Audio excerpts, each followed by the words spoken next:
मोठी बातमी आपण पाहतोय। शिवसेना पक्ष चिन्हाबाबत आजची सुनावणी ही संपलेली आहे। पुढील आठवड्यात आता या संदर्भातली सुनावणी कंटिन्यू होणार आहे। राजकीय पक्ष विधिमंडळ पक्षावर अवलंबून नसतो असं सांगण्यात आलेलं आहे। विधिमंडळ पक्ष फुटला म्हणजे पक्ष फुटला असं होत नाही, असा सध्याचं एक मोठी अपडेट आपण पाहतोय। शिवसेना पक्ष आणि चिन्हाबाबतची सुनावणी पार पडत होती आणि सध्या ही सुनावणी, आजची सुनावणी ही संपलेली आहे आणि उर्वरित सुनावणी ही पुढील आठवड्यात घेतली जाणार आहे असं आत्ता तरी कळतंय।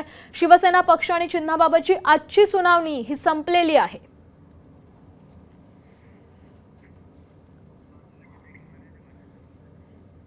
संविधान चांगलं असेल तर राबवणारे चांगले हवे असं सुप्रीम कोर्ट म्हणतंय। राबवणारे लोक वाईट निघाले तर ते वाईटच ठरेल।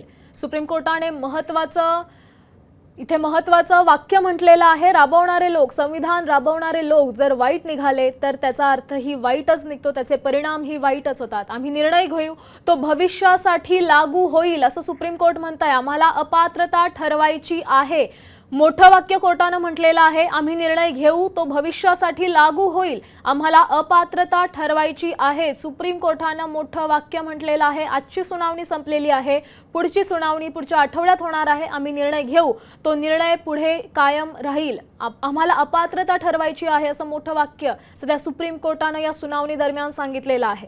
त्यामुळे आता नेमकं पुढच्या आठवड्यात काय घडतंय, कोणाला अपात्र ठरवण्यात येईल, त्यानंतरच राज्याचं राजकारण, पुढचं राजकारण आणि भविष्यातले काही समीकरण देखील बदलणार आहेत। शिवसेना पक्ष आणि चिन्हाबाबत आजची सुनावणी संपलेली आहे, मात्र पुढील आठवड्यात सुनावणी कंटिन्यू होणार आहे। राजकीय पक्ष विधिमंडळ पक्षावर अवलंबून नसतो, त्याचबरोबर विधिमंडळ पक्ष फुटला म्हणजे पक्ष फुटला असं होत नाही।